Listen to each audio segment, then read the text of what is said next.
recently Barclays beat out MSG for the venue out in Nassau Coliseum. Correct.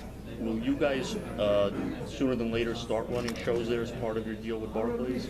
Well, I was very happy to see that because some promoters like Joe DeGuardia was very outspoken against Barclays Center getting that venue deal and was talking quite negatively about Barclays Center and supporting MSG. And so I think, of course, we're going to do fights with them. I think we're very interested to do fights there. But I think what some of those promoters have to realize, if they bring a great fight to Barclays Center or to the Nassau Coliseum, I'm not against them putting fights there. I mean, yes, we have an exclusive, but I'm not going to go. The purpose of the exclusive is, and we have done that very successfully, is to build a business in the Barclays in Brooklyn by bringing regular fights to the Barclays Center and to Brooklyn. And that has worked very well because the way we have built the audience there, the way we have built the fighters there, that has worked out great. And by the way, we're going to duplicate that model in other markets as well.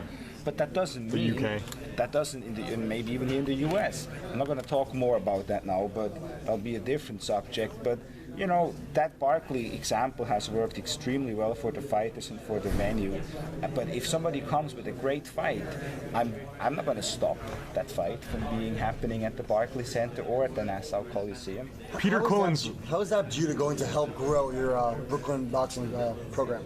Well, he is he's a huge draw there in Brooklyn, and he fought a great fight against Danny Garcia. So I think, it's another example. Even though he lost, he didn't lose. Actually, he gained. I think today more people want to see Zab Judah again than before going into the Garcia fight. I think that's the great news about boxing. You see that tonight with Abner Mares as well.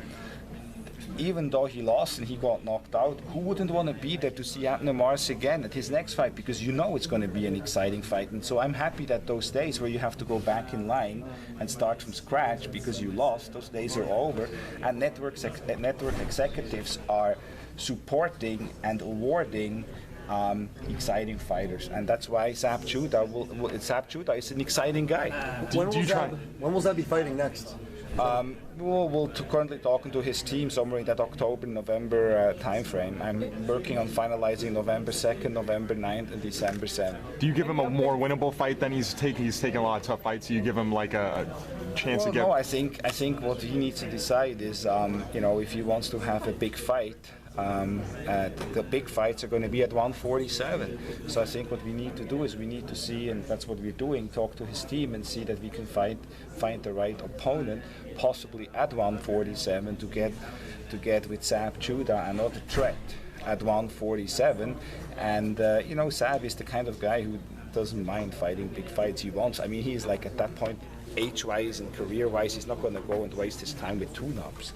So he wants big fights, and the big fights, assuming that the winner of, or the loser for that matter, if you can call it loser, which I don't think you can, between the Maidana and the Matisse and the Danny Garcia fight, if those two guys are going to be moving up to 147 as well, then all the action really will be at 147, and there's going to be suddenly very little action at 140.